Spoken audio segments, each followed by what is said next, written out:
Hormatly izleyijiler, hoş geldiniz. Sapar ağa, hoş geldiniz. Salam Kemine. Hawa, Şimdi sa- birleşler salam size de. Buyur Kemine. Sapar ağa bilen bugün ilkinci gezek. Hawa, ağır gürrüňler edýäs. Hawa, biraz uzayın sürüp biler. Hawa, Sapar ağa da bugün sizin kelläňizi garşytyrjakmyş. Ýa zat gürrüň berjekde. Şonuň üçin Ha, hawa şoňa görä çaýyňyzy, suwuňyzy alyberim diýjek boldum. Şo manyda. Indi hawa Sapar ağa altyn çaýlan jahalat diýdi. Eee, ha, o şu Türkmenistan'ın kan bolmaly däl zatlaryň bolup beren ýagdaýy bar da. Ýöne şo hmm, zatlaryň üstüne aşjak. Ýa aşagyna çelle o iýner smykan diýip bilýär. Sapar ağa men bir bugün neme barady gurrun berjek bolýar. Ýerasty baýlyklar da. Şoň bilen başlajak aslında. Yerastı baýlyklarymyz bilen hatda nemämizi hem getirelim biz buna. Ekranımızı açık dursun. Şu taýdan soň serederiz. Hawa Sapar ağa bu yerastı baýlyklary türkmen üçin nämäni aňladýar? Ýa-da nämäni aňladan ok? Bu iki tarapyndan başlap bilersiniz. İkisem bir ýere çykmaly da. Logika boýunça gurrun etjek bolsak. hmm. Neme Kemine. Ya, ikleten bu neme deli. Şu at başında beyinlerimiz açıkkan ya da makak o bir konum diye Türkler bir kol söz taptırlar. Konum atalı. Yani başlığına atalı. Yani etecek uzunlarımızın sebebi ütköş bolmagy mümkün ya da ütköş görülmegi mümkün ne? Ýöne hem beceti yani bizim şerhetimiz belli. Ýöne tapusu bizde däl. Ýurdumyzyň töwereginde içinde daşyna, aşagyna yani şoň yaratdyn demesinde üstünde bolup geçýän demeleri düşünmek için bir kuş tahtasının üstüne bu konumları atıştıralı. Önemli. Berde biraz sifirler hem olur. Ulu rakamlar onu kök Türkmen belki de düşünmez. Kâbirler düğünden düşünmez. Yöne düşüneceklerim vardır. Bunu o düşünenlerim vardır. Yani düşünüp bileceklerim vardır. O köpçülüktür. Onun içinde her türlü bolmalıdır. Bolyandır. Ne memesinde Kemine. Biz bunun resmi açık çeşmelerden alyanmızı onu maydadı. Derde hiçbir yalanın, dolanın demesi yok. Biz kuş tartan üstüne konumları atıştıralı. O ağını karatını demeler yalak onun şoň içinde haytiz piyada, haytiz atlı, haytiz ruhlu, pilli, o kim şah, şo da atları elcet biler yalak demedeli. Yine çok kuş tartası bizim yani tapusu bizde değil, toprağımız deyip yani şeyler düşünölü. Ben sizin kelläňizi bu garşdyrarym ham diýen men üçin lokan garşyk däl men bu nemeleri teljerip neme edip görüm. Ne informasiýada bir neme var. Türkmenistanyň neft gaz resurslary barada bir resmi yani neft gaz Rossiýa diýen Hawa nefte gaz ruhu diýär. o demek profesyonel neft gaz bilen meşgul bolýan neme Türkmeniň çeşmesinden dilinden çykýan nemelere statistika daýanyp analiz edýär taýda. Türkmenistanyň Yer yerüstü yani gaz, neft baylığı yani neft ekvivalentinde 71 milyar ton neft ekvivalentinde diye. 71 milyar ton. Bunu bir yeri koyup yaz kemine. Bu ton. İnni biz neftin bakatı bizim sanamamıza ya düşünmemize antat olur yani. Bir barelini 100 dolardan deyip hata ediyette. O 100 dolardan aşağı mı bilir. Bolyan vaatlar var.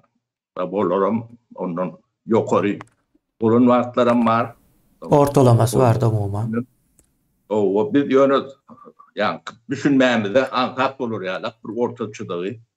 Onun sanaması antatlaşar yani. 100 dolardan aliyakta bir bareli. O yönü bareli demek tonlu demek derler. O yani tondan hata edecek olsan onu yani bir bareli 7'ün %28'e köpürtmeli. Ne bir ton neft yani bir barel neft 100 dolar diyen olsa bir ton neftin bahası 728 dolar olacak. Yani bunun bir yeri yarın. Yazılı. Şimdi yani 71 milyar ton neft ekvivalentindeki neft gaz resursunu 728'e dolara köpürdüğünde 51 trilyon 688 milyar dolar pul oluyor. Yine de burada bana kayıtlayın. 51 milyar 688 milyar trilyon 51 trilyon 51 trilyon 688 milyar dolar. Dene neft.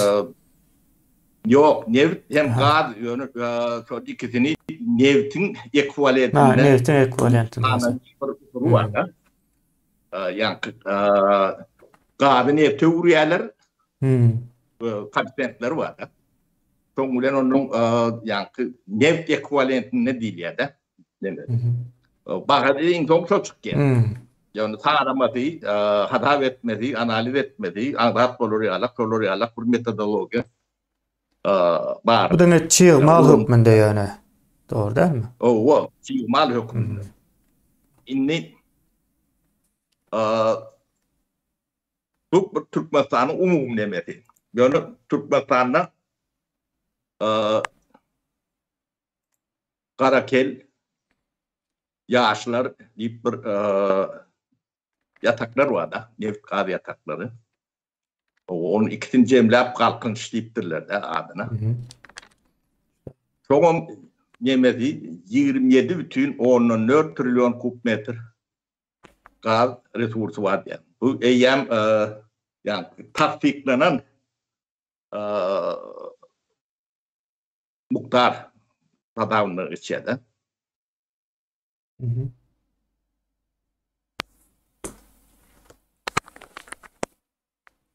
Ben bunun bir yedik koyuyor. Sebebi biz yani Türkmenistan'ın içindeki ne menneme diye.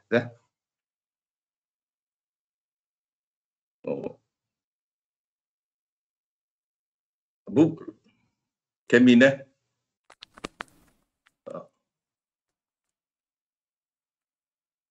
Aydiyat volun Türkmen'in hem gözünü getirip bilmeyen rakamlar da sunmaları.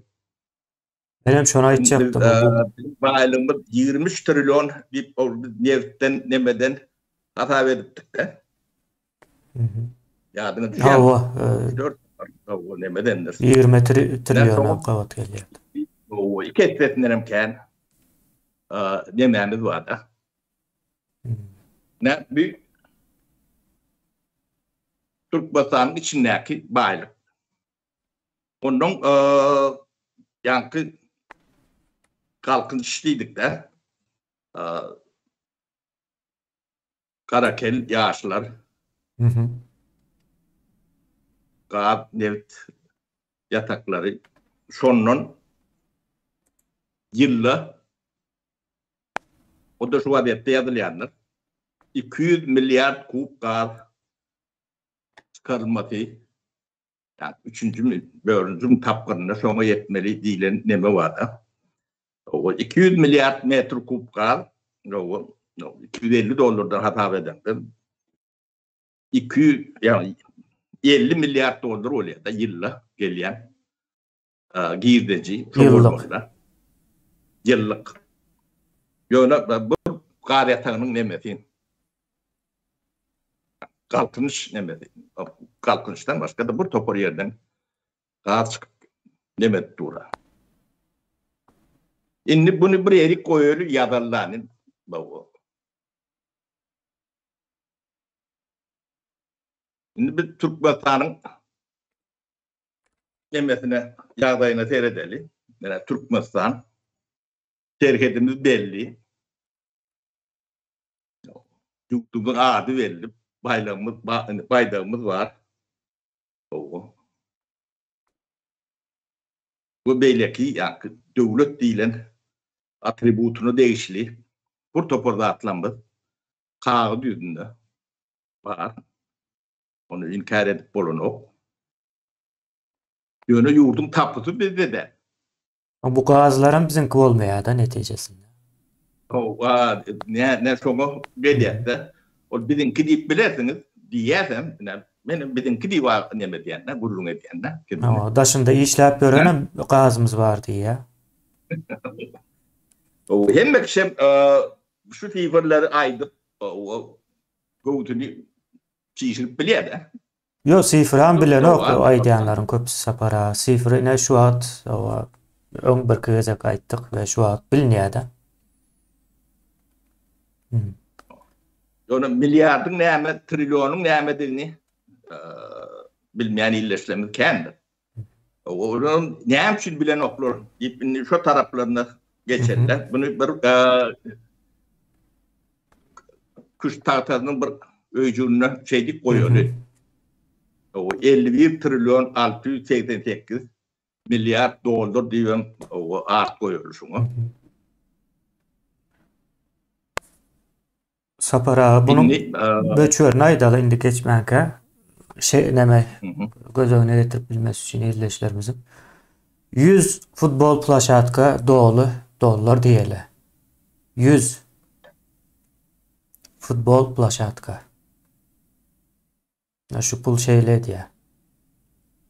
O maşin olmalı. Öyle maşine yükler. O pretli yağdayında. Onları koy. Yine oyunda devam edip bilirsiniz. Yani kuş tahtasının bir ucuna 100 futbol plaşatka dolar koyun. Türkmenistan'ın nemesine hani sapara. Enlik yeme kemiğine bizim şirketimizin anlatında bizim soydaşlarımız diyelim ya da canı ver, kanı ver, dini ver. Hem medadı var. O bizim can ciğer o hosa nemelerimiz kardeşlerimiz olur. Ne kezek uğrunu yaşap görün. O iyileşlerimiz o ne bir hepte oldu mu kemiğine şu yer titrenle. 13 günden olaydı ya. 13-14 gün. 2 hepte oldu. Bir kısa param titren 3 ya. gezek.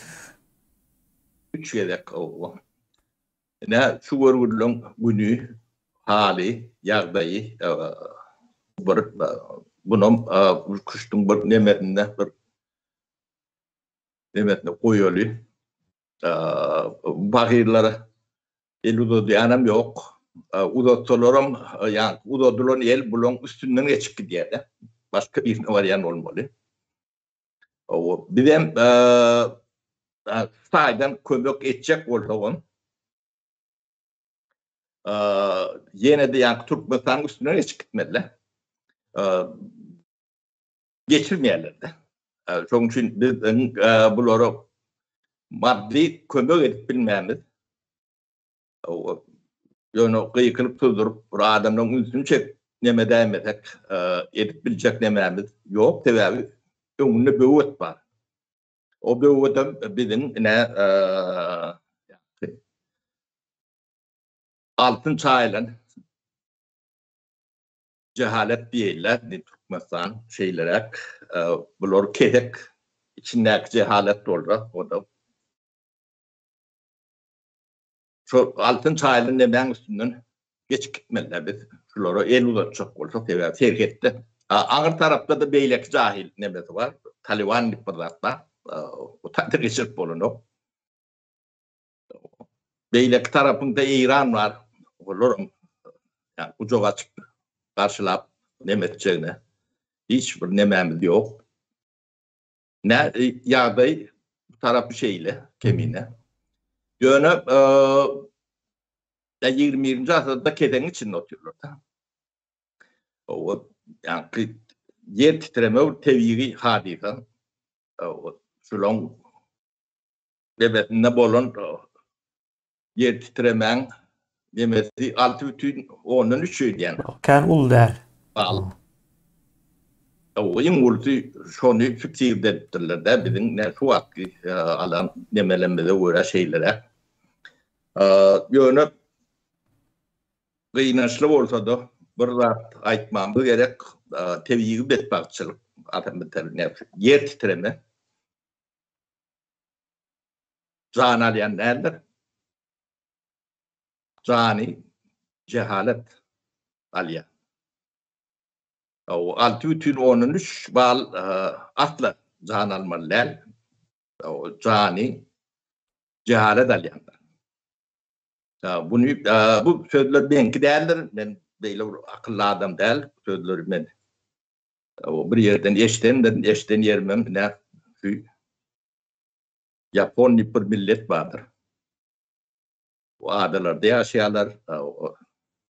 Ýyňuly teismik zona, eder şolong kälak teismik zonada ýaşaýarlar.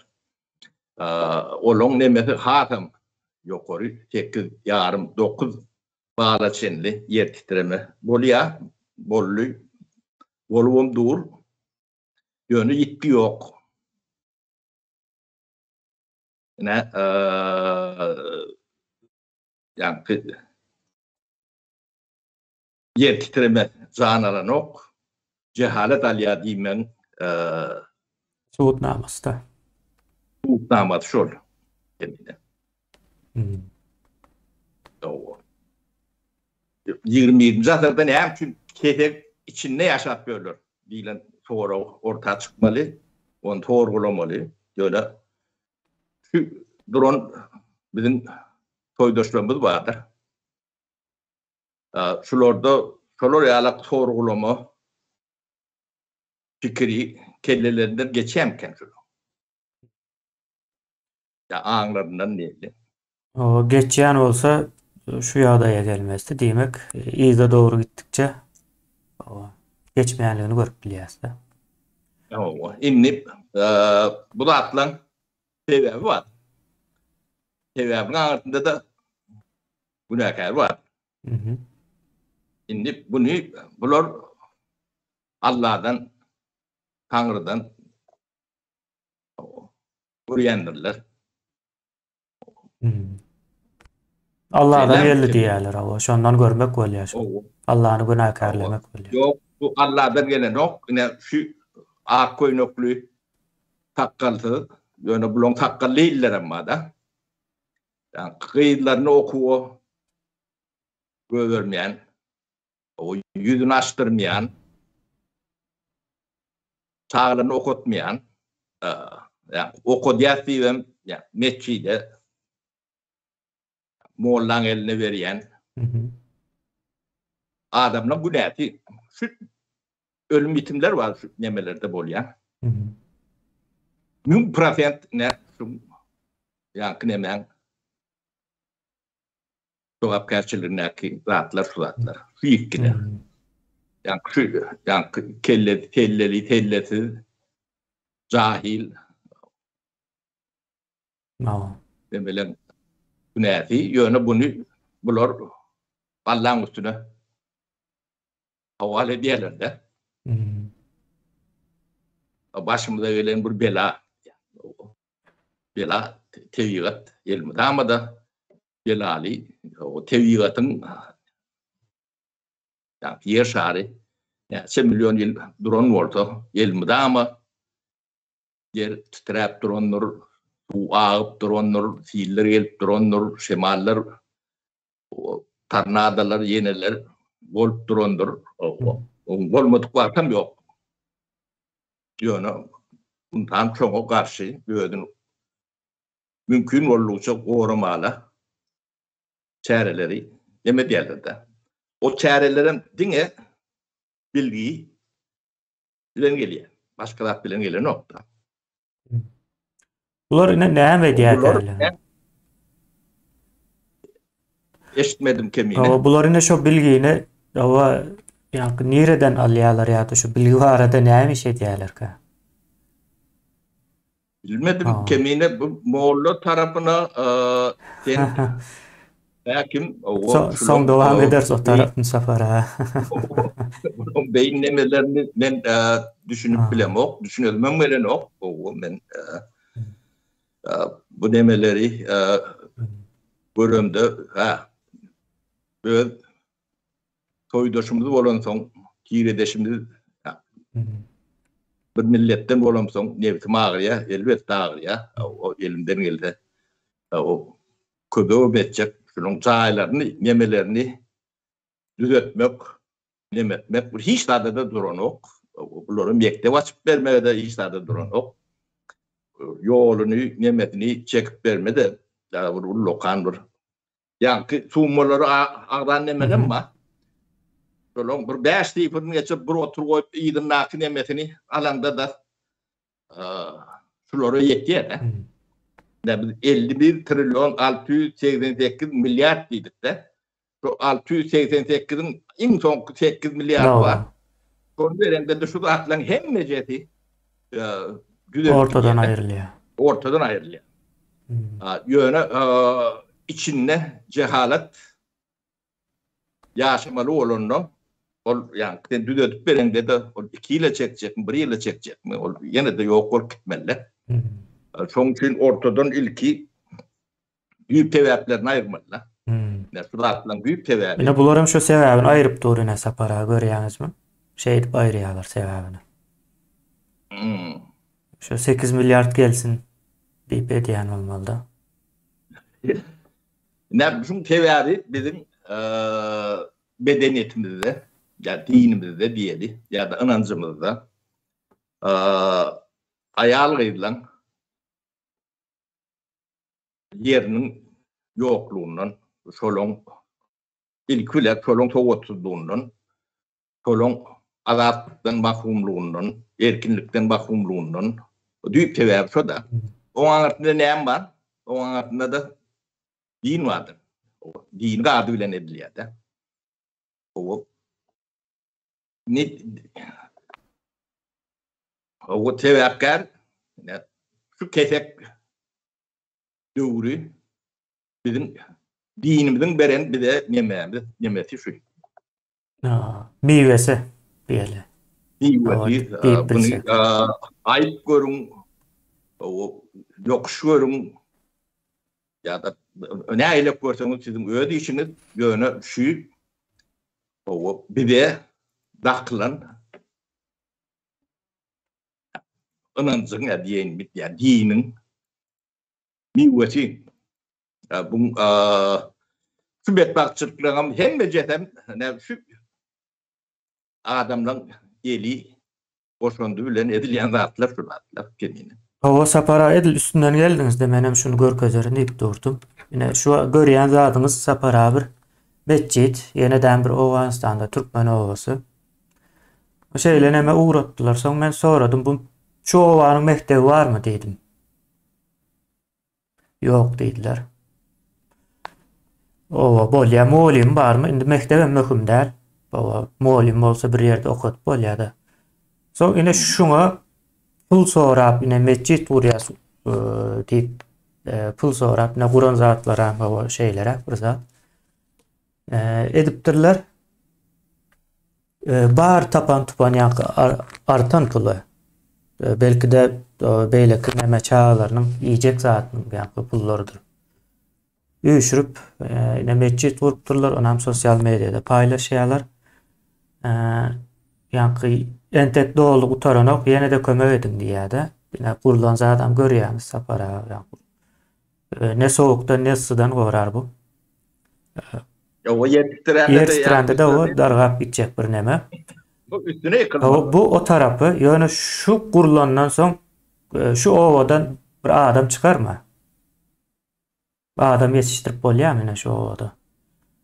Mektep kurman, da bolýarynda mescit vurdu diýelim, mescidin içinde de okudup bolýarda. Möhüm bolan bu taýda bir san, iki san muallim bolmalydyr. Bularyň şertinde aýdýanda. Şolaryň pulunu tap bermelde, mescit vurup berenden. Ine soň ýanky ýagdaýa gelýär sapara. Sizin de dowam edip bilersiňiz. Ýanky Nebine bunu sayda koyuyorlar. Bir yerde yani kıştım nemetinden bir öcünlü. Yani bir Türkmenistan tarafı geçeli. O ilk olarak şu yılpırlık kartları gözden geçireli. O yılpırlık nemeli köşkler vardır. Altın çaylar, heykeller vardır. Ha? O giden kaşan oteller vardır. Bunun adına da yeme diyeli yani altın çaylan yani o maşanla edir şu kerpiç yani çiğ kerpiç çaylarında yemediyen millet yani. Ulan yine Türkmenistan'ın şulan görüyenimize. Yani Türkmenistan'ın terhedin bu tarafı o altın çaylan cehalet. Onu yadip yemedip bir yerinde koyuyorlar kemiğine. İnip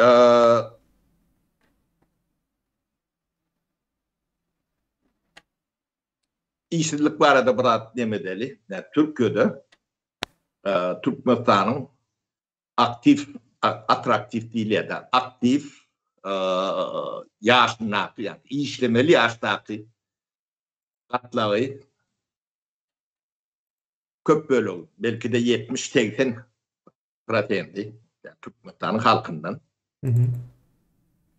yurdun taşından köp böyle olur Türkiye'de. Olurum ne hemşin o taydan işsizlikten. Şimdi bunun bir yerine koyuyorlar. Yani zaten şimdi Türkmenistan'ın içine yine de dolup gelir kemiğine. İnternet dedik de 21. asırda internet diymen yani sözleme murkuru nokta şu an. Yetira günne sunsuz yani adamın günem geçmelilerle. Şu adam geçen o. Yani indi tölevlerimize kendi telefonumuz süren internetten hediyetten. Alışverişimizin hem köp bölümü.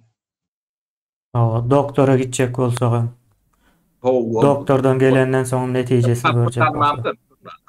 Ben böyle internetin içine girdi. Bu gittiğince hatam demetmeli. İç içe girmeli. Şimdi Türkmenistan'da bu yok. Var yönü yok. Bizim terhedimiz bolup içindeki toprağa tapıyımız olmuş yalan. İnternet bağdanın yönü yok. Hem meradımız mengeçtir. Sonra da ünit verin. Hem meradımız yani Almanya iki bölün yalan. Haydi demezsen mengeçtir tevavi. Bunu da gelir. Tevavine de bu kellerini karıştırmayın. Bir topar konu akyat o bulur. Adamlar kellerini karıştırıyor. Hakikaten birbiriyle bağı yok. Yani konu hem de birbirine bağlı. inni yankı internet diýlen zat Hı. 10 miňlerçe iş yerini açmak üçin araç. Yani bu bir internetin bir bölegi. Onu atamçı da değil. 10 miňlerçe iş yerini açmak üçin araç. Yani transport Hı. ya da kommunikasiýa diýelim. Ona harime üçin çemçe gerek bolşýar zat da bu da. Ben aýdyp oturna. Hı.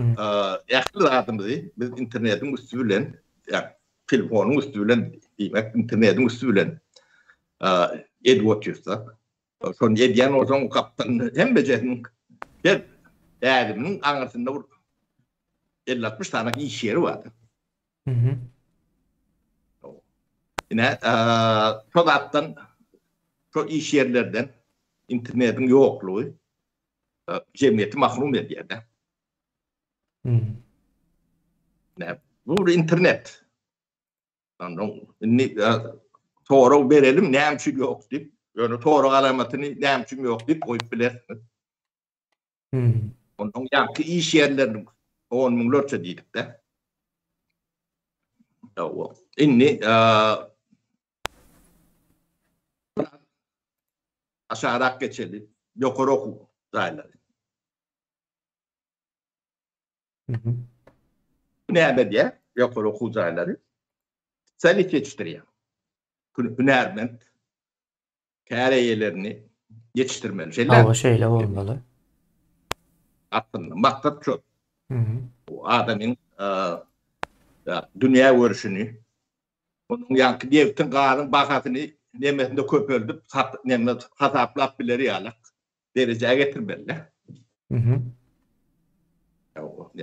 Ben 51 milyar 688 Hı. Trilyon yani trilyon dedi.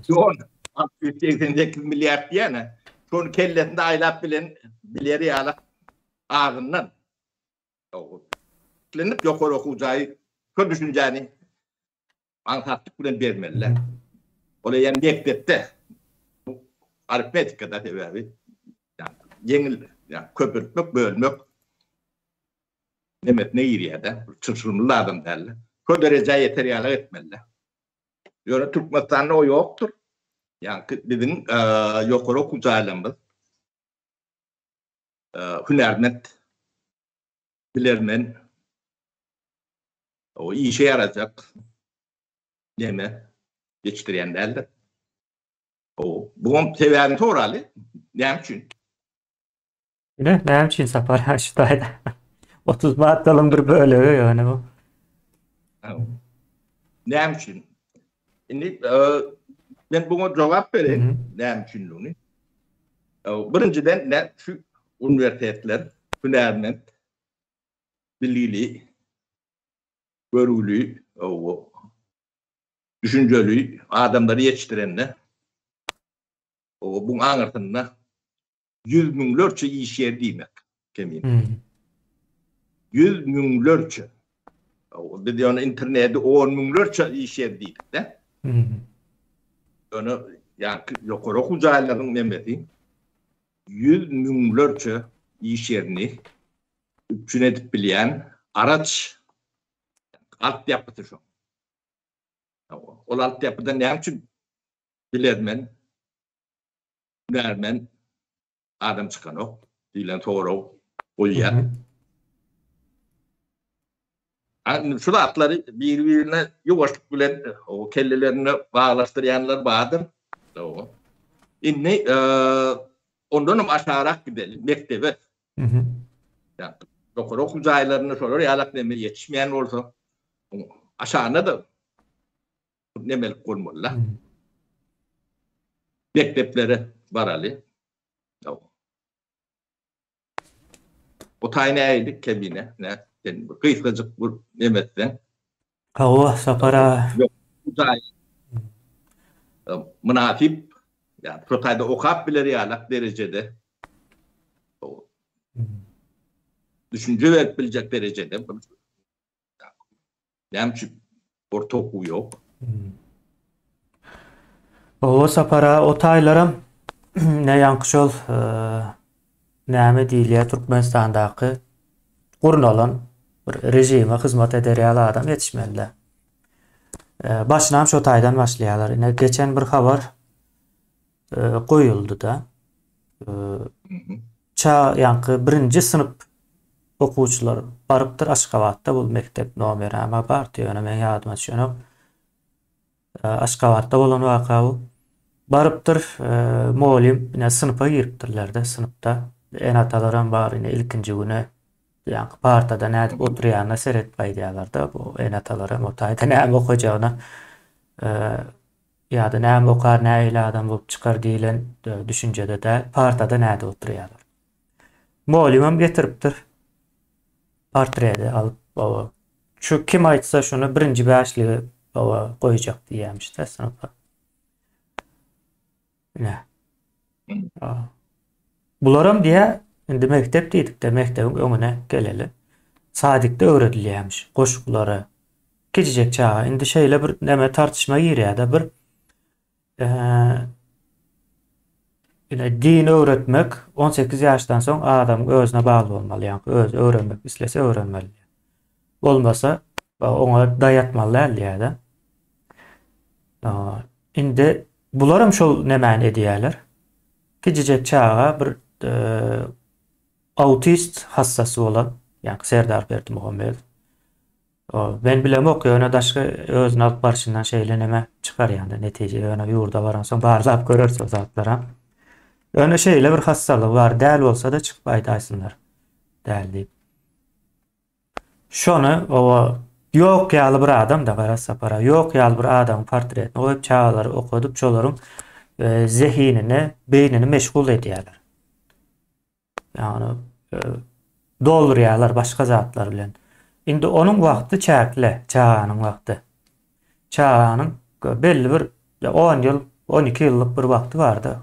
Gowy öwrenip bir dünýä barada, daş döwre barada, gowy bir pikir ýöretmesi üçin oňa berilen 10-12 ýyl wagt bar. Şol wagtda dogry zatlar öwredilmese soň şo çağa bulalandan soň adam bolanok. Ine soň ine şu taýa gelýär ýokary okuw jaýynyň nemesi sapara u taýdyna 30 maddalyk bir neme bardy onu görkezip ýa şu taýda internet bilen baglanyşyklary bardy. Günümüzde 21-nji asyrda 2023-nji ýylda kim gelip owa men YouTube'a girjek däl, Instagram'a ýa-da TikTok'a VPN ulanjak däl diýe. Ine şu taýda internetin yapykdygyny we özleriniň yapýandyklaryny açyk şu nemede belli diýär-de aşagyna da gol çekilýär, dogry dälmi? Gol çekdirýärler. Demek bu bir dokument bolýar en soňunda. Bu bir suwutnama bolýar Türkmenistanda edilen jenaýatyň. VPN bir ýurtda VPN ulanjak däl diýen bolsa, ulanmaly däl diýilýän bolsa, demek şo ýurtda internet beklenen, internet ýok. Ýa-ni Özbegistanly türkmen ýerleşlerimiziň bir Türkmenistana gidipdirler de sapara. İnternet ýok diýäsiň o taýda. Ýok diýär. Özbegistanda näçe $10 65 gigabayt internet alıp bilýär bolmaly ýalňyşmasam $10 ýa-da. Şoňa benzer kiçijek bir pul, ýa-ni Türkiýanyň ýa-da Ýewropanyň islendik ýurduna görä has arzan ekende internetleri. 65 megabayt, gigabayt telefonda internet ol, öýdäki Wi-Fi hem däl. Indi sapara şu mektepden çıkan okuwçy şuna gol çekip bilýär diňe. Türkmenistanyň mekteplerinden çıkanlar.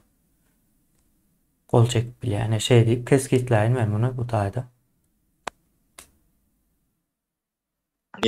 Kemine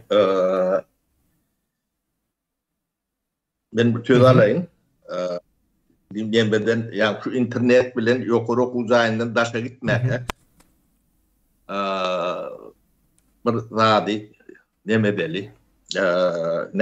Internet bir çäklendirip oturan adam ya da adamlar ya da guruluş bir 5 tane adamdır. Ya da 10-20 var 100 var. Mene 5 milyon adamga ömrüne ziyan berýärdi. O yüzlerce milyon adamini işsiz koyuyor. Bu bir yankı internet yukarı okudayına da olur bilim vermez yana ediyor. Yani şu internet yok, çünkü biz yankı konkurent, yankı rekabet edip biler yalak, alım bilim berip bilem yok diyen o yankı muallim diyeli ya da yankı profesör ya da şu yukarı okuyacağıyla demeleri, görevliler diyeli. Olurdan tek yok da. Olurum ne şu nemen içinde olmalı. Oyunun yayını ya da adına oyunun başka deyip bilecek bir adım yok da. İnni son bekleyen, son çeklendiren yüz adamın gururunda deli. Solon nemelerine, intelektüel nemelerine analiz verin. O ten yang dağını ya Autist. Kefelerine atlarını verin de. Çok kefelere, kabir metleklere ya da uğra yakın oluyorlar, hem yokta oluyorlar. Yönü bizim şu yankı demeni qadağan ediyen sümüklü deyin, bunları kemgitme için ediyen, belki sümükleri eyen yoktur. Tüpürüp bilendirler. Şolar milyonlarca adamın ömrünü kuydurup bilendir. Ne cehaletin edip bilen, yemefi yankı yer titremen betbağçılığından ulluğunu yeme diyenler. Sonra adamlarım, yani şu dağıtları yediyen adamlar, biz günahkar değil, buyruk yok oradan eliye deyip bilir. Bunun diyeler, bunun bir del hem diyeler. Yok oradan buyruk var diyeler. Yok orayım kimdiğini, bunlar bilen okunom son sen düşündürüp verirsin. Yok or demek, devlette yok or demek kim? Yok or demek halktır. O yolundan aydın kemiğinin üstünü yetirir. Yok oradan gelen buyruk dine halktan gelir. Halktan yok orada hiç kim olup bilenlerdir. Olması mümkün hem değildir. Devleti kuruyan halktır. Devleti devlet ediyen halktır. O halk değil yani. Millet.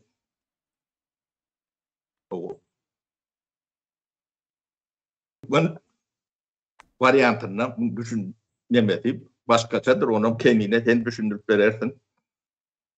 Bunlar kim yetiştiriyorlar? Kemine. Şu neme bilen? Şu üniversitelerden çıkan adamlar bunun elinde kâri hüneri yok. Yönü çöre giymeli, kazanç etmeli. Ne edip etmeli? Dilen sonra orada çıkıyor. Bunlar kaltamaçılık ediyor. Şu yemeğini internet ketiyene kaltamandır. Yani bu kaltamancılığın şeyle bir aşağı dereceleri var kemine. O bizim yemeğimizde yani milli yani tarihin yemeğimizde o kaltamancılık bir yahtat değil kemine. Bunun biz üstüne elimizde bardak geçmeli. Bizim bir yani hütten neme çıkan neme değil. Bizim Türkmen nemesinin etaati nemesi ürce edilen nemeleri kaltamançılık aslında bu da bolon yönü o kaltamançılık Türkmeni taliyan kaltaman değil komşu ya kervanları taliyan demeden öz milletini talap görün yek tuttur ortada yönü suat neme arkasına devlet alıp suatları ediyen adamların hem de devlet işkenler. Şunu etmek için devlet grupturlar diýsek ýalňyş bolmaz Sapar ağa. O da bolup bilen. O da has dogry bolmagy mümkin. Ýöne döwletiň nämedigine düşünmeýän bolmalylar bular. Yani resmi kullukda oturup bir iş edýän ortaňy şolaň hem bejedi döwletiň adyndan edilýän işlerdir. Başgaça bolup bilen da. Inni biz yani Türkmenistanyň girip çykýan adamlar bir ykbalyna da gözaýlaly. Indi konudan kona ýokýan bunu ýöne bir ýerde goýaly biz dolanyp geler bu meseleler kemine. O ne Türkmenistanyň içinde bilim berleri ýok. Okuwam ýok. O ýagdaýlarym Türkmen samsyk däl, Türkmen samsykdyr emet ýerlerde. Ondan oku bilimi almaly. O ýene zataty baryny ýok edip etinden tümkünden goparyp çağajyklaryna o bir şert döredip ýurdun daşyna okar ýalak. Ýene gitmeli bolýarlar, mejbur bu da. O da Türkmeniň samsyklarynyň näle akyllygynyň, düşünjesiniň barlygyndan. O siz içinde etip bilmeýän ortagyň içinde bu zatlar gadagan bolsa, biz bunu daşyndan kıynan bolsa emetjek diýerler. Indi o çağajygyna, gyýjagadyna, ogluny gowurda çykup o ilkulak baranda kıyınçylyk çekmedi ýalak. O ýat ýerik bar ýaly çağa. O da hiç wagt ýok daşyny içini görmedik. O käbir ogluny birinci sapar samalyoda minýänlerim bar. O şolara gowurda çyk. Gowurup o çörejik pişirip altaçyga salyp ýiberýärler de. O net Türkmenistanyň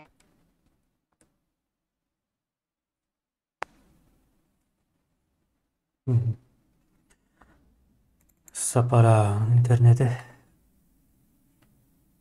Mehmetde can gelaýdy ýaly. Dowam ederse illeşler. kameran görnüni o ne gowurdukda gallyk kemine. Ne Türkmenistanyň daşyna çykylýan niýeretinde terket geçerligi bar bolsa o maşinde geçilýän, piyada geçilýän ýa-da howa ýollaryny ýa-da talapçylar, tamojny şolaň gowurda jogly talýarlar. Owurdak ýani owurdak da $10 ýetip Pulu ýetmedi. ýemedi barada gurrun edem de o zatlar nemedi kän. Ýöne gowurdak şolaň iň bir kijiji bolan soň şol adyn tutýar. O şu gowurdagyň bermesen bildiň ýertardyn diýerdi. Bu öwrün ok. Geçiren o. O görürler käbiri birinci sapar bar ya. O käbir gorkudan titrep dur. O döwlet adamından gorkmaly diýilen nemäni indiripdirler. O ýa biziň garapçylarymyz, galtamanlarymyz o gowurdak toýýar. O ben şunu utanç bolmasyn bir utanç zatlarda şunu dile almalyp kän nemet bunu bu habarları alanında bir ýarym ýyl 2 ýyl bäri alyp gelýär. Ondan üýş bir ýere gelen soň o bunu aýban bolsa, utanjam bolsa aýdalyp ne aýda otyr şu at. Ni analiz etdik bunu. Şular kimler? Gowurda alýanlar mı? O gowurda galýanlar. O bulan bilim derejesi näme? Nirelerde okapdyr, nirelerde ýetişipdirler. O nireleň çağaty, nireleň haýty maşgalaryň nemesi. O bir geň zat ne şulan 90% arnan Türkmenistanyň Polisiýa Akademiýasynyň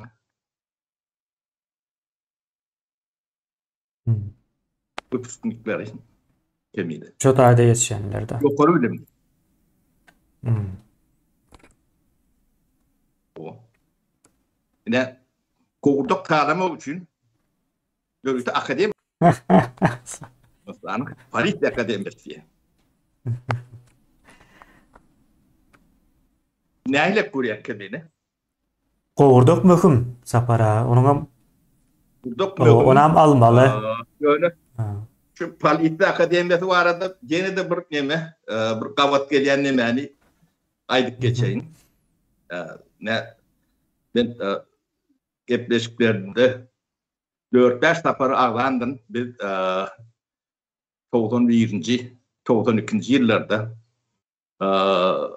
Türkmenistan'ın iktisadiyetini Yethatanam çok içinde toprak reforması geçirmek var arada. Bazı iktisadiyetini, Türkmenistan'ın iktisadiyetini, bazı iktisadiyetini geçirmek var arada. İnstitüt açtık. Yörükte.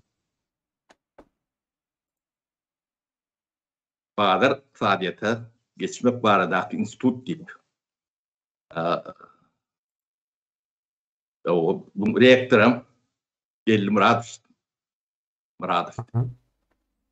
Akademik olmalı. Bu bilmedim ayette mi? Öyle ayette diye işleyen o zahanda olsun. Akbarat Babayev gibi o prorektörü. Olursan o hocalık enstitüsünün rektörü getirdiler de. Ne biz şunu açtık. Şunu yapıp Paris Akademisi'ni açtılar kemine. Ne yani şeyle kavat gelen olmamı mümkün olur. Bunu benim fikrimce yürüte diyorlar. Bazı iktisadiyetin bundan sonra polisi demek oluyor ama şeyle oluyor ama. O Paris Akademisi ne ya Türkmenistan'ın adını doğru ne var diyorlarını bilemem ben kendim. Ya polisi akademisi yerler. Başka Şeyle öyle mi? bir itkiş bu zaten yanaklar o. Ors nemesindeki adı. Şimdi yani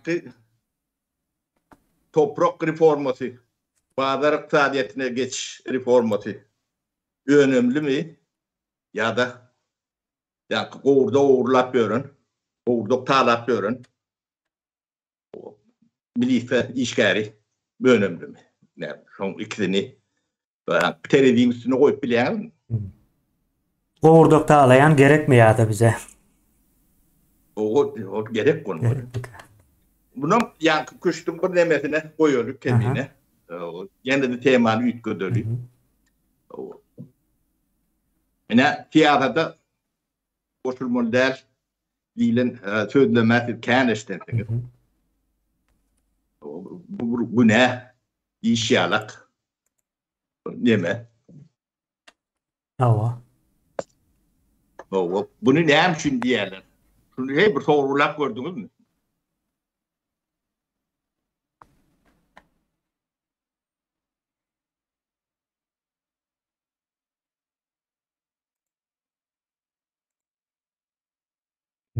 Ne? O ne için diyorlar ona? Siyasete koşulma.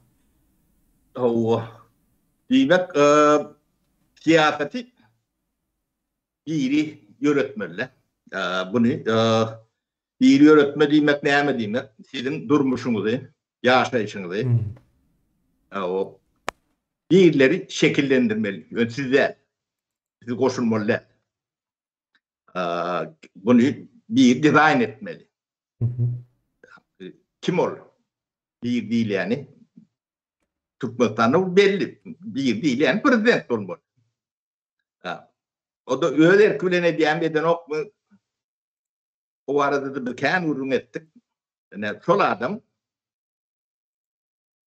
öyle erkülene diye bir hata edildi. O düşünme için. Vatlayınca. Solor öyle erkülene diye neyle kurduğunu düşünme için demedeli. O ne birinci demede niyaz etmeli. Sol sizin durmuşunuzu, yaşayışınızı düşünce demeyen gibi sol mektepten başlayıp dizayn etmeli. O kim? Onun nimetinde teret, siciline teret koyuyorum. Ne söylemesi ayıp. O hiç vaat maskala terbiyesini, iyidil maskala nimetinde yaşamadık. Uların şeyde.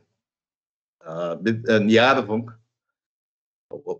yoldaşlar bilen bir restoran oturuşukta içip öğünü varanda o liyetin için plaşatkada o yiyecekini geçiren demelerini her biliyet. Komşusu vardı demez.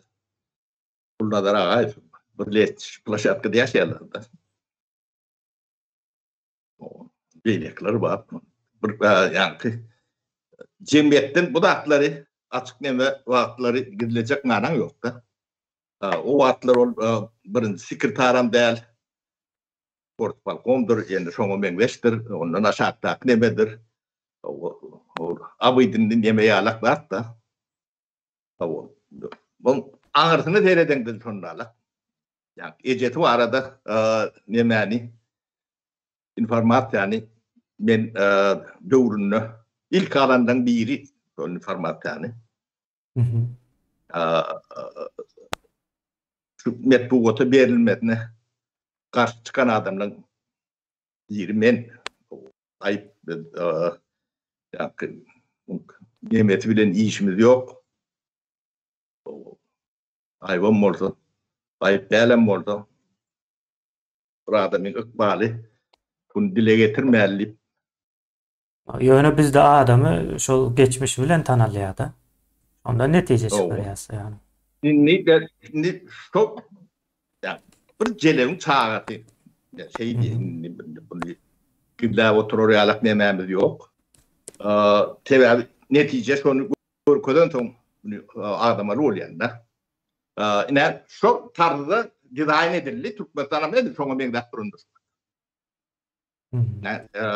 Bir gözüňizdäki yani perdeleri, aýnakları çıkaryp bir özüňizde teret taşta görüňde bir teret görüň. Buyran edilendir maskal. İyidili maskala tapmaktan. O bir. Değişilip aýdylýan zatlar var da. Yani kakan kimdigini geceň ýaryna düştü. Bilen bir anekdot ýalak neme var da. Şu zatlar hakykata uğurlu. Inni yeke ejeti değil. Ejeti şoň kimin şoň kakatdygyny bilmez derece. O yeri geldi onamaydı sapara şu an. Muqatkan diýär-de gelinler, gyzlar şol çağasyny aldyrmagana barýan kanundaşy şeýle birken diýerler. Olaram köpüsiniň yoldaşlary daşary ýurtlarda işläp berler. Şeýle gaty türkmen üçin bu namysan neme millet üçin gaty diline alıp gurrunly eder ýalak nemede däl, olun gaty ayıp zatlardır. Ýöne bunu aýtman, ýygyşyryp, bukup bizim barjak yerimiz yok. Bunu yüze çıkarmalı. Bunun bilen näýle azam orta yüzleşmeli. Görmeli. Sebäplerini soruşturmaly. Bu sebäplerini bilmeli. Onu düzeltmeli. O nemelerden hakikaty tanalmayan sağlar indi ertir yurdun başına gelmeli. Yani o netelen yetişti. Bugün kun çıkanda delap. Bir san ýazyp bolsa şu wagt 100 miňlerçe ýazyp bar-da. O 100 miňlerçe ýazyp. Onam şular kemine bu belü edilýäniň nemetinde var ýa-da ulanyarlar. Yine Türkmenistan'da gen hadiseler olyandır. Onu yani görmedik olyan bizim iyileşmemiz var katken.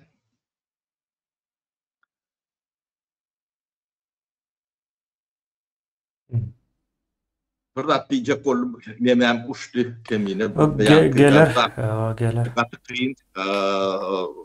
Katı nemene degen son o anhat nemedim olunukta. Elmi dama aydetın gelbem duronok. Şunu aydetın gelenok diyor. Üstüne var yankı. Fırsatları yankı tahtan üstüne mündürme için. Şular aytmasan kim galiyada tahtanın üstüne? Çok nesil yetişmeli devletin ehli küncöklerine girmeli. Görmedik, cevapkarsiz, terbiyesiz. Yerlik kemiğine ne tarakana delvarada vurulap başladık da yine bu şonu öğüdlerini kalkan edip terde edip ya da üstüne vur yapınca edip spiker etmeyip ulunyalarda ne siyasi taknani bu katı yerden ver 31 uluk geliyendirler. Yani şu kategoridaki olmasa da yani şu kategoriya bilen işleşip bilecek, sonu koordinir edip bilecek, karıştırıp bilecek, onun içinde kaynap, dargap todup bilecek nemelere tarakana delil ya da yörütü adel vardır yani içinde. Yani, adi resmi emelde ütköç olmam mümkün oluyor. Böyle koyun atları o bizim yerine düşündüm sonra ulanyatta. Yani taknani doldurundurlar. Bunu ne yapışına diyorlar? Bunu intellektual potansiyeli bulunan adam. Siyasi neden içine girme diyorlar. O yakınlaştırmalı değil de bunlar şu tane kırıledip durmalı. Yani bu metottur. Bunun bilmeyen olanı bili oluyor. Ne 3 yarım yıl geçti de sonra ben bunu içinde bir de karşı ulunan toplar bilen son katı arkayın yani soğukkanlık bilen sodatların üstünden aşık geçtikler. Yoksa şunu aşma mümkünçülüğü yok. Bunu aşık bilmediler. 30 yıllar bunu boynuzlanmadı. Bunun adına apavist, aktivist, yine gör her rakip çıkandırlar. İnsan haklarını korumayan ya da çoğu karşı ya taraftarı. Onun için de hakiki taraftarın vardır. Hakiki apatenerlerin bolondur yektik.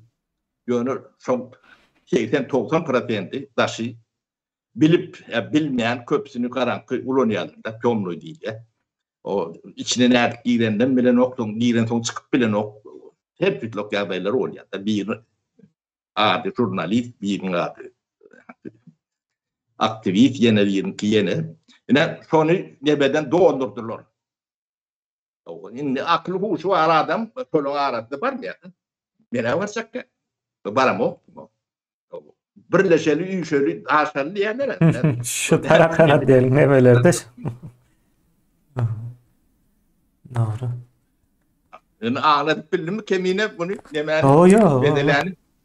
Sapara benim biraz rahat dilimden kaçırıptım ya. Bu hemen köçen bir yerine koyun ya kuş tartan üstüne. İnni ya atılan konumlardan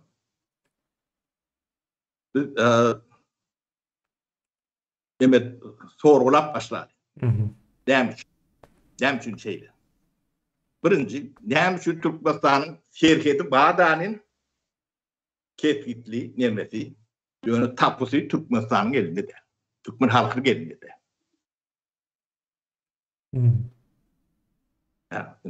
Birinci soru. Bunun cevabı neme diyatır? Bunun cevabı 51 trilyon $688 milyar deydi. Hı hı. Mısır'ın neft gaz demetinin zapatının müçbörü.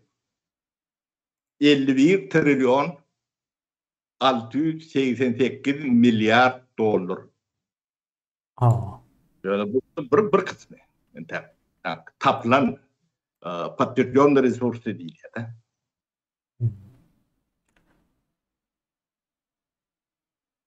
Yine yani suatları siz bağlamanı Umuman yani o düşünmeni öğrenmeniz için. Yine internetin yokluğum ne o gelir.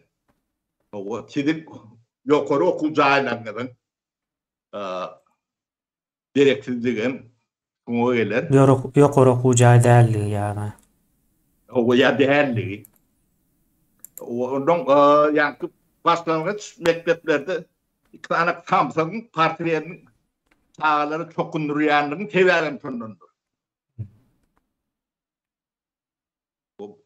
Köp zaten ne bedenli totaklar yandı hem bezi. O top. Sonunun. Hı hı. Şimdi tip taşına çıkıp işler Türkmenistana cay vuruyorsunuz keviri. Yani tapu sizin elinizde değil. Siz yani çıkarırsınız. Yani yurt sizinki değil. Toprak sizinki değil. Onu yaka Türkmenistan'da diye ben düşünmem bunu. O postavet demelerin içinde Pribaltika devletlerinin başka Kuat yine Gürcistan biraz ülke başlandır demedim. O hem de terhipler vardır. O tapusu entek halkın eline değildir. O değer ne için değil? O da bu sebep vardır. Bu imperiyan toprağı yeri. O akbatça. Olsun. Bunu yeniden Yamaşkan'ın dikeltme düşüşünü görüp gören adamlar vardır. Yamaşkan'dan Orta İmperiyetini dikeltecek olayan o akılını yen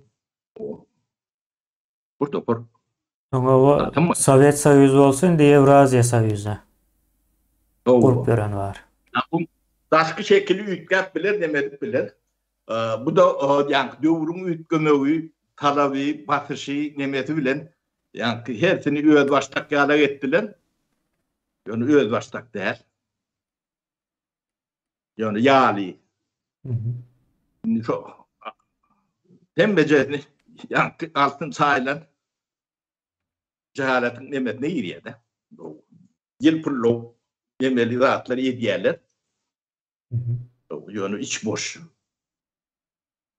Bu hem becernin ağırtında yani 51 trilyon 688 Türkmenistan teritoriyasında yani bizim yani komşumuz vardır. Kazakistan.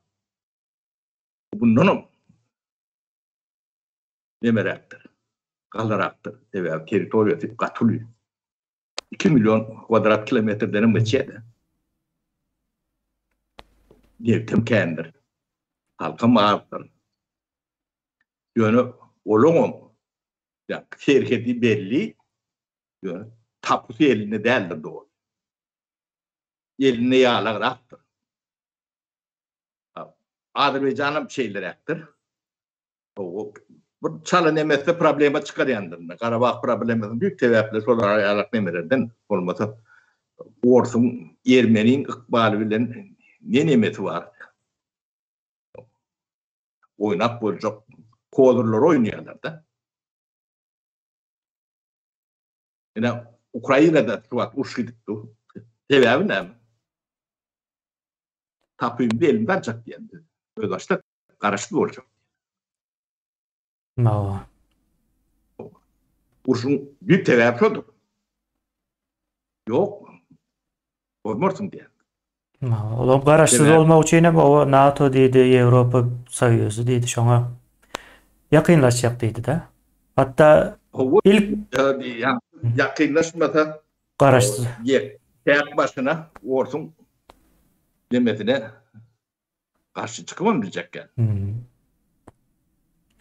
O bir tarapdan şu wagt gaty uly şeylere ne şu kıstaltan üstünde biz bir kaptanımızı ne dememiz hawa doğun sapara Doğuanstan İran'ın fırnalaktır. O indi bu tartan üstüne yine de bir koyun bolun neme var. Bu da o yani Türkmen çay anlaşması vardır. hawa Gökte purşunlara mühüm edilen anlaşma İran bilen ortaya yani yakın Türkmenistan'ın del Azerbaycan'ın ama hem de ya tercihlerini böyle ya Azerbaycan yartı İran'la Türkmen yartı İran'la yartı Oğuzhan'la yartı derde kaldı da. Yılam yemeden iyidir. 70'li yıllar onu bu yakıyor. Ne bizim ikbalımız oyuncuları tuğrumuzdadır. O bir tarihimizi bilmem son. Bu da atlara yani kuşlardan üstüne oturduk. Fikir edip ölçerip biçip netice çıkıp bilem yok da. Görüp bilem yok. Okat bilem yok. Bu kaplardan yani din bilen ediyendirler. İnanç bilen yani yumuşak nemeleri de damarları sonra oyunu bırak neme diyendirler. Yani din meselesinde, inanç meselesinde kemine ben düşüneceğim Adem'in Hudayı, Allah'ı, Tanrı'yı Adem'in öz içindedir. Sonra daşından biri karşıyan orada mesela şarlatanlar. Onun için ilki ödüm bilen yüzleşmelisin. Anamın öz içindedir. Allah'ın, Tanrı'nın hem medadın içindedir. Bizim yemeğimde Türkmen demede hatem demedir. Anırdı. Tevigat bilen bağlı olan son tevigatın sağa. Kölün, dağın, yüzün, tokoyun nemeyen tevigat bilen yaşat görün, göçüp görün. Bir millettir söyledim. Kat büyüklü, kat anırdan geleyen tarihli bir millet yönü. Hiç bilmeyen son tarihini, geçmişini. O sen bir hiç tatyarak, yani köktüz ağaç yalak. Bir zanlar, çok uğurlayan da. Bunu yarın kedenin içinde yaşatıyorsun. O tarzda cahil olmalı. Yarın yani altın çaylan falan bu bank içinde yani onun içinde de cahil. O ikisinin arasında yani cehaletin tafavülü yoktur. Yani kelek cahil oturup altın çaylan cahil oturup o içindeki cahil aynı cahil. Seyredip göreyim tutmaklarına. O yılpullu demeli futbolu yani tane köşk kaldılar. Tane ulu köşk kaldılar. O üçüncüsü köyünüzü. Onun içine taşın altın çayırının içine akıl tanımadan hiç tat olur ne o? Yine bizim sorgulamalı lazımız. Yine şu öyle bunu bilmeyen demeden okur. Şulon dilinden, sözünden o resmi nemelerden alan informasyonumuz 71 milyar o neft ekvivalentindeki ton yarattı patlıcanlı resurslan nemeti şulon dilinden alınan tartlar. O çok hatam doğru mu? O hatam ne yapacak verin o? no nerede bu pullar näme etjek bolýarlar bu pullar bilen? İnni şu hataba gelenine bu yine de bir nemedeyin kemine. Ne bu hatapların adına bilye. Umur neme. O ne Türkmen halkından bilye. Bu giyin o arkayın tevigat bilen yaşat görün. O bir pehimli bir millet. O bir de hem kağıdına nevtine gerek gel. Bundan öngüm şunu. İmen desem, içmen desem, yakman desem O saadak bilen, ojar bilen, o düýe bilen, eşek bilen, oyun bilen günümüzü gördük. O bundan aňyrsynam bir alazyny eder. Ýöne siz bize azar bermeň. Der şu pullaram Berdi Muhammed bolýanmy sen ýa-da Niyaz bolýanmy? Al o niýräňe fygda şu taýňa sal, ýöne halka azar berme, bizim internetimizi kesme. O daşaryk çykjagymyzyň gowurdugyny taýlama. O pasportdan mahrum etme. O biz öz günümizde özümüz görür diýen ýagdaýyny göz getirip görelim kendini. Aslında da şeydi ya, gaz talap edip gören yere yok ullaka. Ýöne gadagan etmesin ämi. Şeyle bir zat vardı sapara. Bular diye birden okap öğrenip düşünäýse, soňşa ýanky 21 trilyonyň näme mana gelýändigine göz ýetirer. Soň göz ýetirenden soň o bizim elimizden alar diýädi. Ors diýär buna. Ýanky tahtaňyza sapara imperiýanam oturtmadyk. Şonu oturtmasaňyz tahtaňyzyň nemesi renkine öýüşmünlik bermez. İnnin diýme, o senem on nemesinem açtın, hani ondan boýaly. O bir paltek görsüňiz.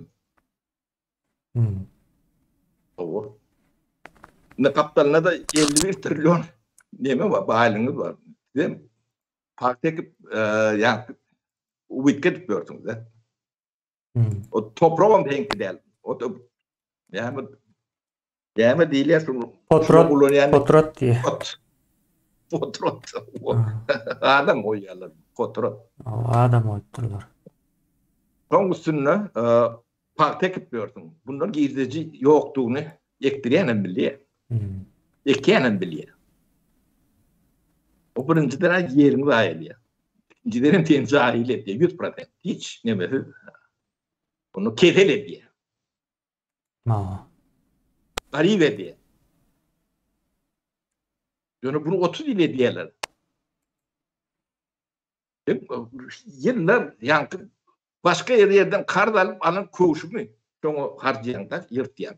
Eşini nemen. Şoňa da ýeten ok da. Ben hakda soramdan bu zatlaryň hataby gatgy diýende. Bu cenayettir yani. Size paktektir met cenayettir. Ben yani ýöňünden aýtdym şu. Nevtin gadyň hemme senki ýöne bize azarny yetmesin. Paktektir mi? Yekçek gadynda etçek.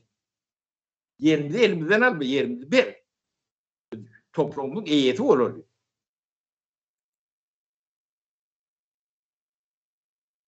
O diýende näýlek deme bolmaly. Ýöne inni şu meselede yani halka bundan zat alan ok yani 51 trilyonunu hiç tabii. Ýurda urap uramady belli. O pulun. O ýirekdenen belli de. Yani Berdi Muhammedowyň alýanan belli derler. Bu alta şu yankı noğulun son in son üstüne de yine de bir oturup bir noğulun yartını alýan bolmagy mümkin. O da ullokan zat bolýar da bir 500 milyon bolýar.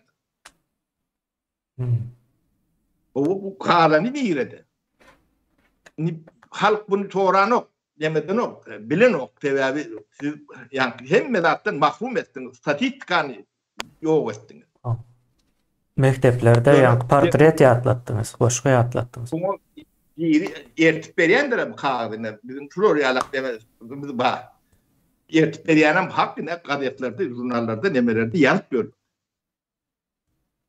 O bu ýerde diýen ok. Ben bu bir bölejini maňa berdiňiz. Ýöne galan menden sorarlar diýen ok. Bunu düşünmeli diýen. Samsyk görýärler-de saparasa şo samsyk bolarýalyk edip şekillendiripdirler. O samsyk bolýany ýözi bolmaly, sebäbi ýa tapusy eline de, oňa eline de ýa keminen tapusy eline de bolsa, Berdi Muhammedowyň tapusy ýok. O tapusy ýerde jaýat alyp onuň sen oň eýeti bolup bilmersiň. Oňa da akly ýetmeýän bolmaly bu kemine. Yok yok yetenek olmalı. Ne kemine ne bir topor nemeleri bir yerik demettik ne kovurduktan başlap nevit kade ettik. O sen ne mi düşünüyorsun Sapara, yani? Bir o topor bir zatlar. topor zat ayttınız. Ben doğrusu aydara zadım katıkan. Katıkan sapara yine bir nemenin üstünde bir kağıdın üstünde hemme zat bar da şu at. Bizim 3 yıldan beri gurur ediyen zatlarımızın hemmesi bar. Dine çözgüt tarafı yok. O çözgüt tarafı da son gelir. Yani yine şu zatlar sebeple yine bir söylemede bir ucunda 51 trilyon yani 52 trilyona yakın bu töwereginde pul var. Beýleki ucunda da yine başlan sadikten başlan portret çıkarıp ýatla diýerler çağalary. Şu kim diye. Da onun birgiden manysyz uzun sözler var. Yani o çağanyň kellesinde o zatlar bir many aňlatmaýar.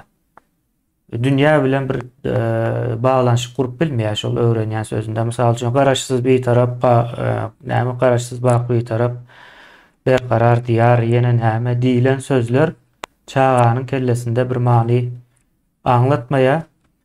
Ine şol zatlar bilen güýmäp gelýärler. Başynda şeýdip başlaýar, iň soňunda da ine daşary ýurtlarda işläp ýören, gorkýan diýeni haýsy, ondan soň o şükret, o Allah'a can diýip ýörenler haýsy. Ine bu zatlaryň hemmesiniň arkasynda 20 ýa-da 51 trilyon dollar pul var.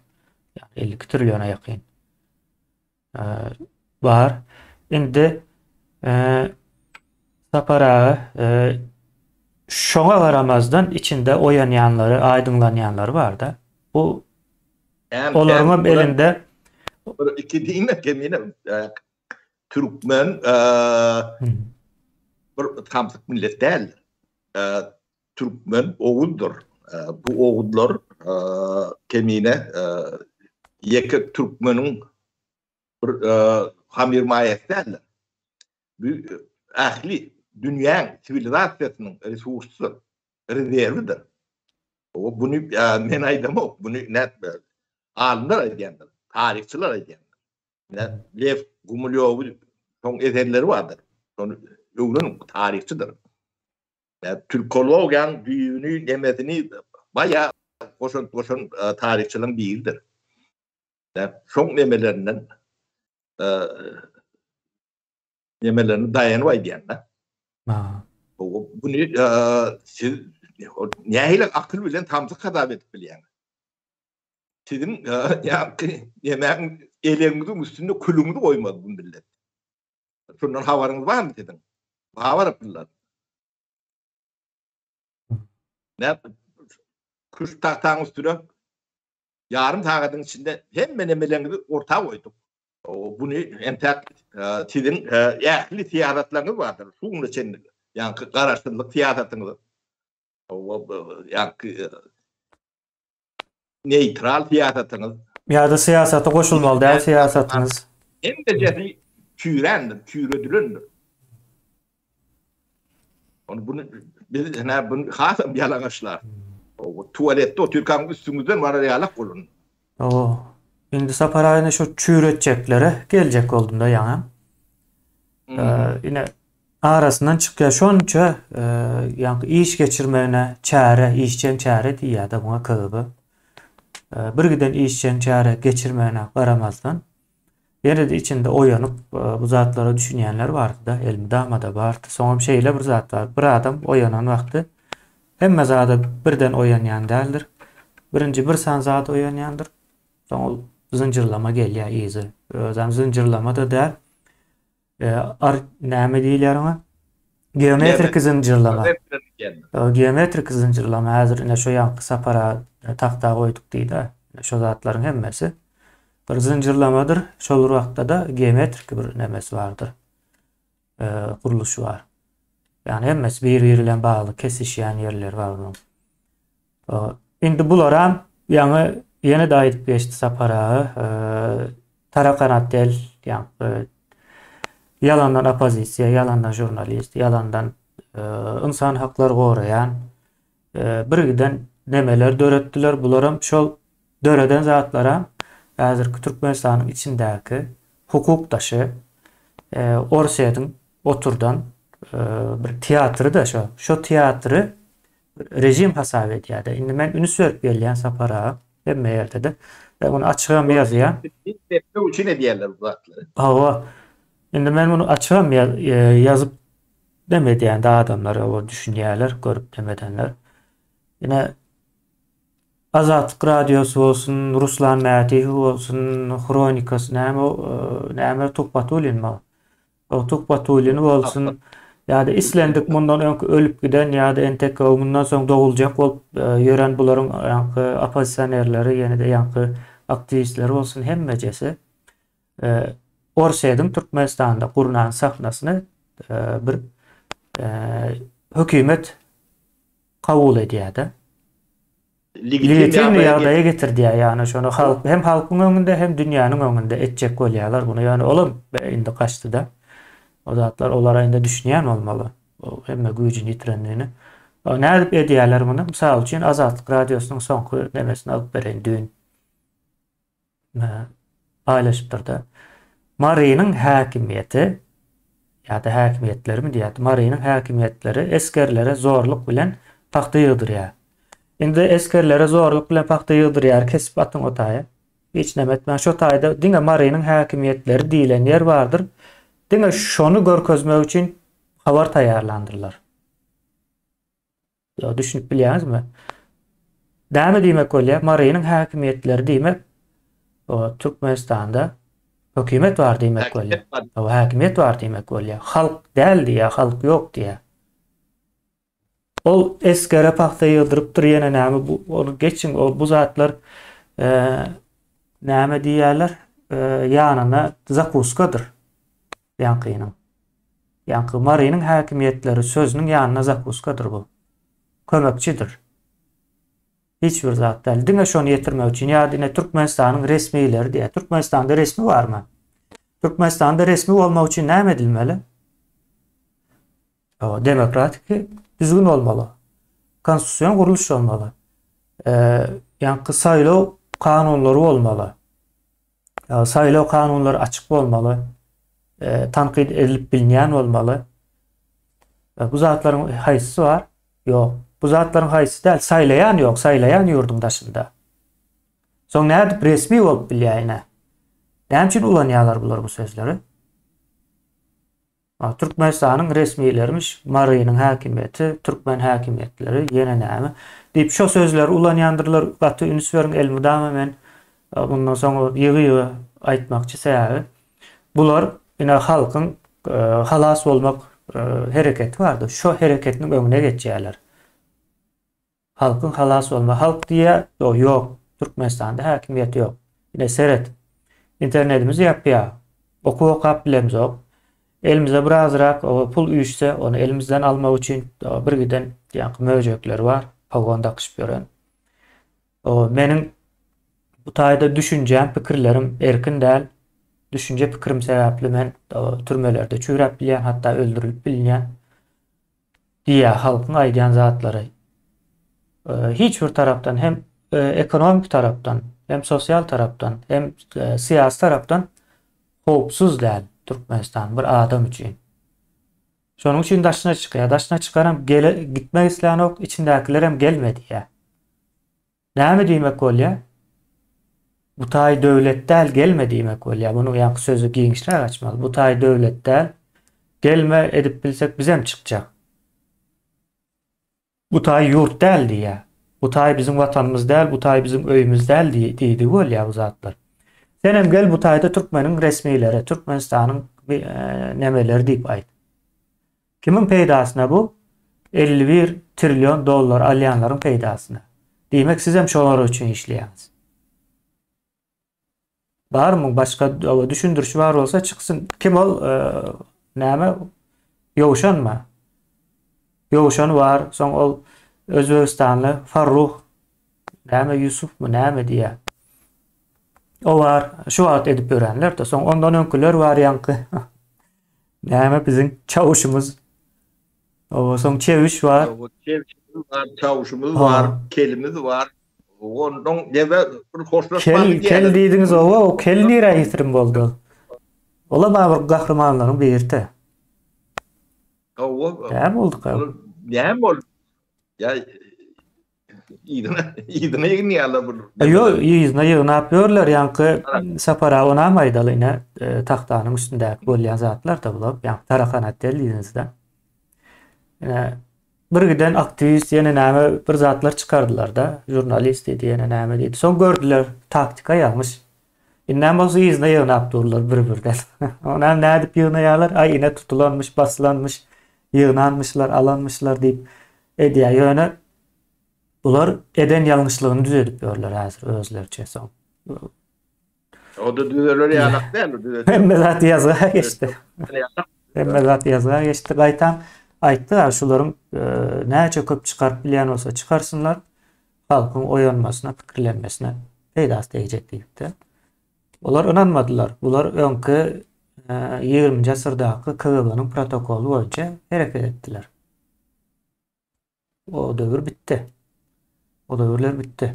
Ýöne ine biz has nemerak yerine geldik de ol ýanky aktivist ýene näme diýen ýerler kan möhüm bir näme de däl ýöne. Esasy uzun wadaly ediljek işte ine Türkmenistanda halk ve biz o Türkmenistanda bir hökümetin ýokdugyny bilýäs, gaýtam hökümetin ýerine bir terrorizm, terrorçylygyň barlygyny bilýäs. Hemme bilýär muny. Diňe muny dogry okamak gereklidir. O sizem gelip ýanky azatlykdyr ýene nämedir bir giden bolar bolmaz nemeler bar. Sizem gelip şo taýdaky terrorizmi bir hökümet diýip o kabul etdirjek bolýan bolsaňyz işiňiz gaýdar sizem. Jogap bermeli bolarsyňyz. Sizin iýiňiz izarlansa çykmaz öýdýäňizmi KGB bilen bagyňyz?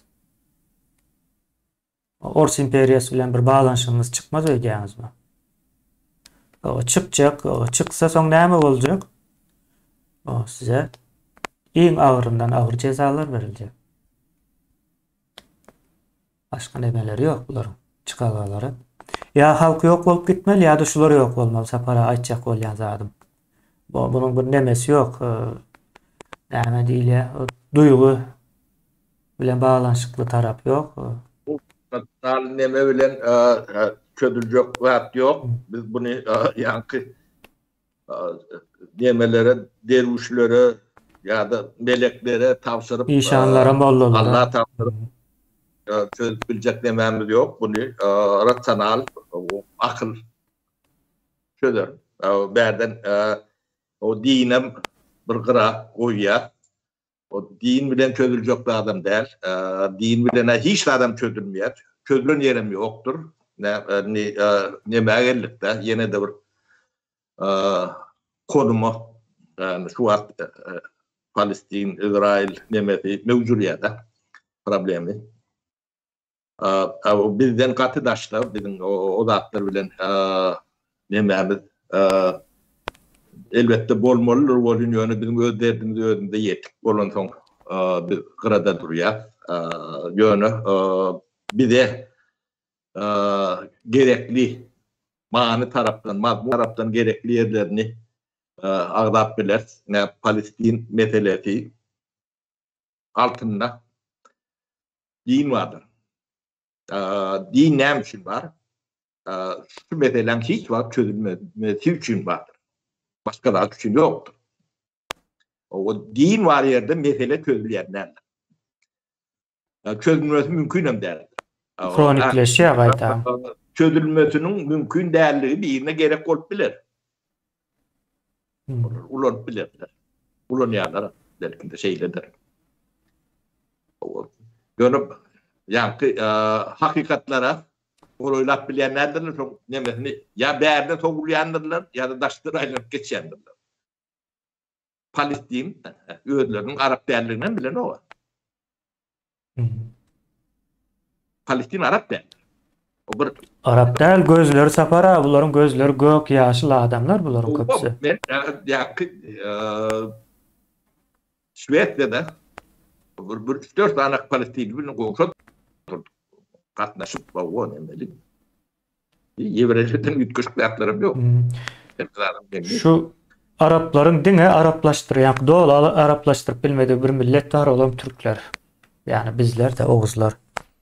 O ya deme inni yakı Palestina değil, buradan Irak geçelim. Mısır. Mısır Arap derler. Değerli. Mısır'ın Arap'tığını o ya Mısırlılar biliyor Arap'tıklarını. O Arap değil. Arap bilen yani Mehmet'in köprüde sırtının çakmışın yeri yok. Yani Arap devlet. Yordanam Arap değil misal için. Tunisem sorunlarla. Bu bir imperiyan, yani Arap vasfalcılık imperiyan Mehmet'in yöreden siyasetinin niyeti. Onun din nip demediyedir. Yani o din bilen oyunu diyen nemeler, yani siyasetçi bilen dinler mengdeşirektir. O tapavduadır o hem becetinin nemeti. Doğru atlar değerli. Bundan anlayık dünya katı globallaştı. O da akıblak borun o. Yani yonkü yalan yolunda atlanan hem beceti katı değil orta çıkıyor. O teknokrat, rasyonel akıl dünyanı mecbur yapıda idare etmelidir. Çok olman yani elhamdülillah, inşallah, maşallah day boğu güzel boğu haddala kalmadı mümkünler. Bunlar islemeseler akıl bunun üstünden yani köç ediyen katokları var. Şu an Türk geçiyor. Yankı mesele dolanıp geleli İsrail bilen Palestin meselesi çözülmesi mümkünlerliydi. Onu çözülür. Çözülüşüm dine uyuş bilen. Başka hiç nasıl bilen çözüp olayanlardır.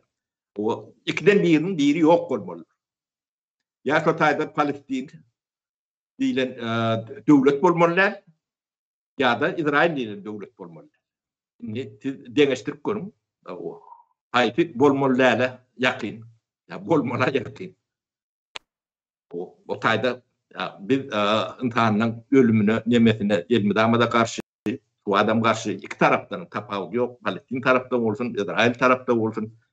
Bir Yunan insanın ölmesi kuvvet değil. Bu cinayet hay tarafta olunduğu şunlarlaktır. Yönü yani mesela büyüğü din olunduğu bu dağıtlar çözülmüyor. Çözülmesi yani Muhammed Peygamber diğerlik getiren de çözülmez deyip büyün kemini sen ayttın. Yok Allah'ın özgürse çözüp bilmiyor o tabi. Muhammed'den amari gidiyor. Ondan amari gidiyor. Sebebi yani kitaplarında da ayıp oturuyor. O bununla yaşamalı, öldürmeli ya. Siz ortayda ne yapıp bir devlet kuracak. İki devlete mutluluk bilmeyen komşun düşmanın olur. Sonra atları iğnen oklar, onun daşından aylanıp yok oradan deme diyorlar. Yönü cahilin eline, kemiğine,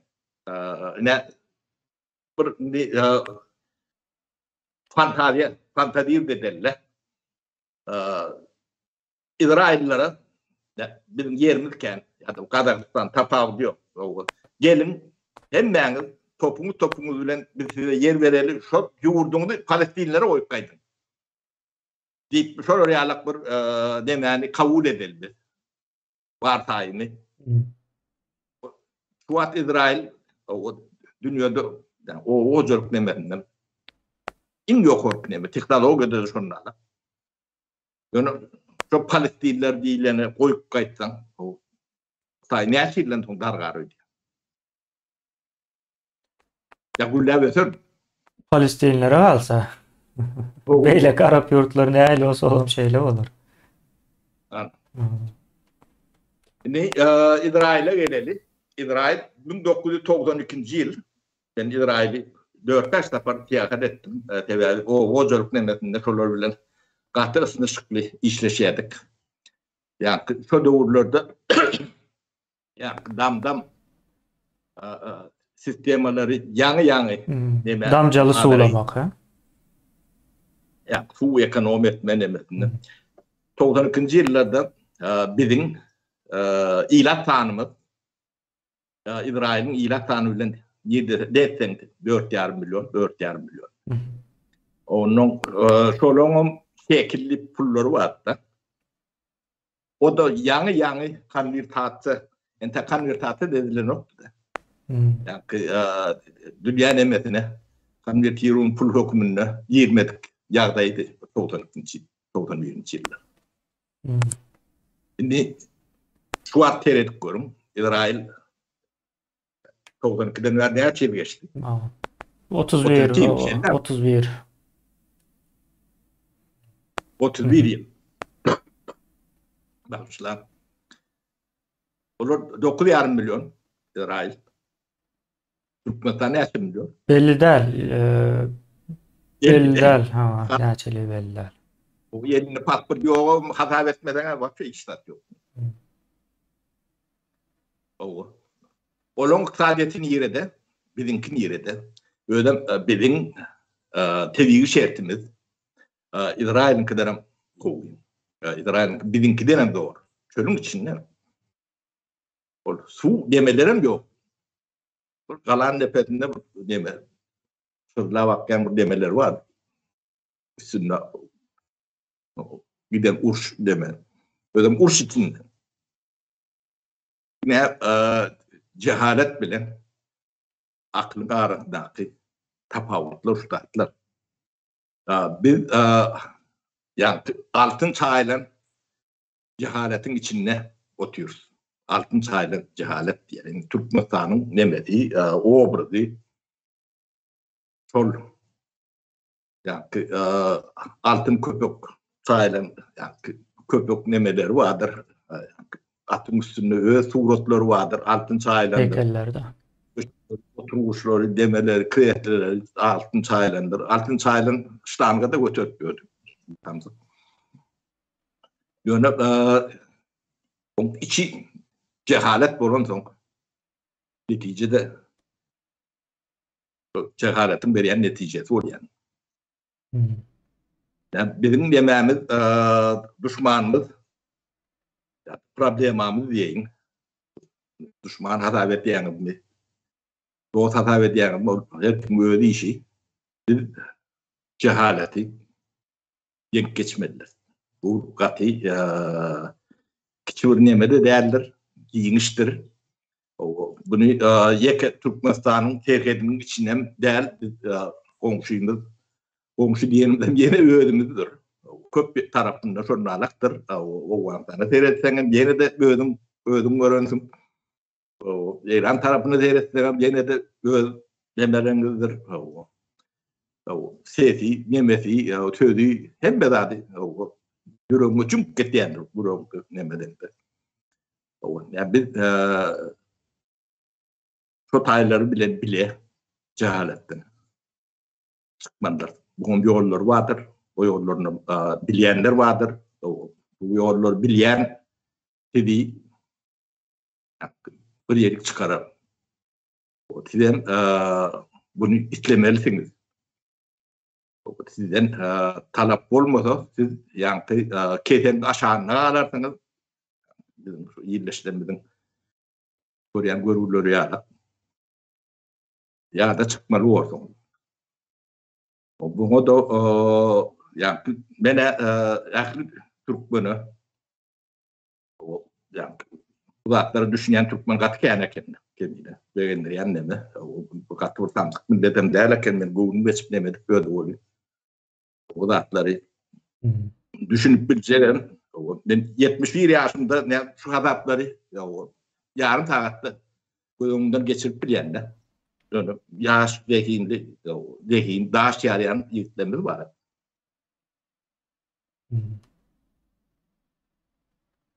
Ne gelecek çoluğun elinde.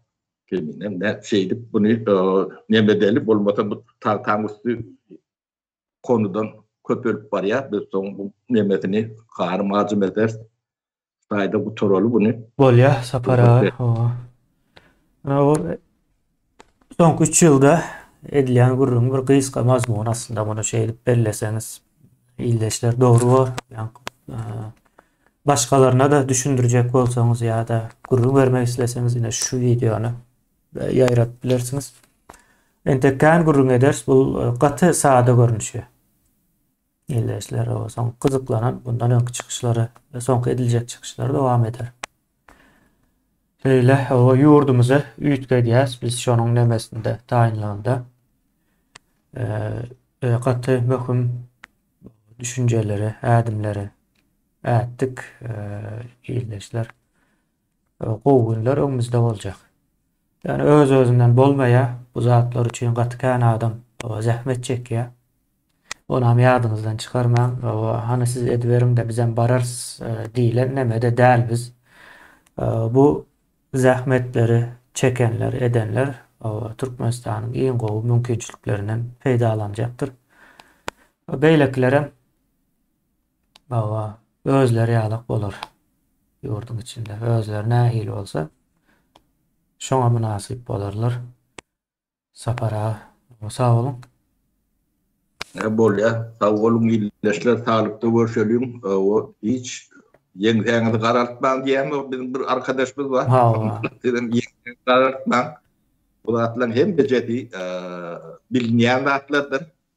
O çözüp bolmayan zatlardır. Çözmesini bilýän adamlar vardır. O biljek adamlar vardır. Bunu ýöwredip bolýandyr.